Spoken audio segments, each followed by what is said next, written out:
moves that the resolution be adopted. Senator Ranker. Thank you, Mr. President.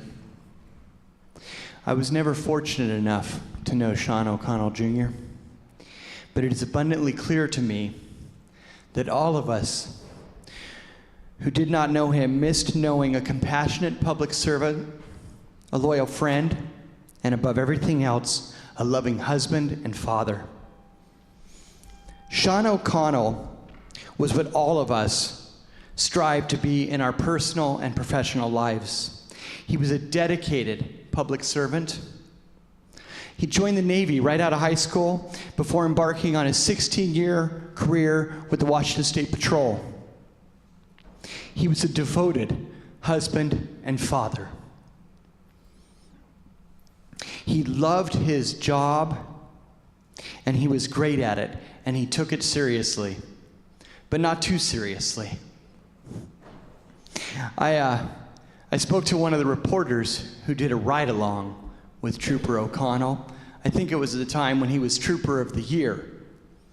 This reporter said 3 things to me that were wonderful and describe how wonderful of a person this man was. He said he bounded around like a little kid. And he said he made everyone around him smile. And then he went on to tell me a story about a gentleman who got a speeding ticket and was literally smiling at Trooper O'Connell as he got the ticket because this man was such a wonderful human being. Sean served our state with pride and distinction.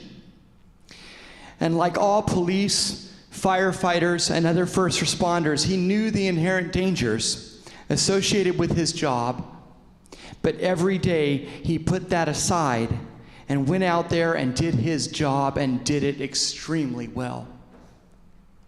I never knew Sean O'Connell. Most of us here didn't. But what we've learned about Sean O'Connell is that he loved his family, he loved his job, and he loved this state. And he gave everything to all 3. There are no words to describe how thankful we are to him for his service and how incredibly sorry we are to his family and his fellow troopers for their loss. Alyssa, Kian, Sean, Rita, Jim, and Shirley, our deepest sympathies are with you. Thank you for sharing such a wonderful human being with us. The resolution is adopted. The President would like to recognize and welcome with great pride Alyssa O'Connell, Sean's wife, their 7-year-old son Kian and 5-year-old daughter Miley. He would also like to welcome and recognize Sean and Rita O'Connell, Trooper O'Connell's father and stepmother, Jim and Shirley Hill, Elisa O'Connell's mother and stepfather, Trooper Dion Glover, a member of Trooper O'Connell's motorcycle detachment. The President would also like to acknowledge our outstanding Chief of the Washington State Patrol, John Batiste, and many of our state's most outstanding and dedicated members of the Washington State Patrol that have joined us today. Would you please all stand and be recognized by a grateful Senate?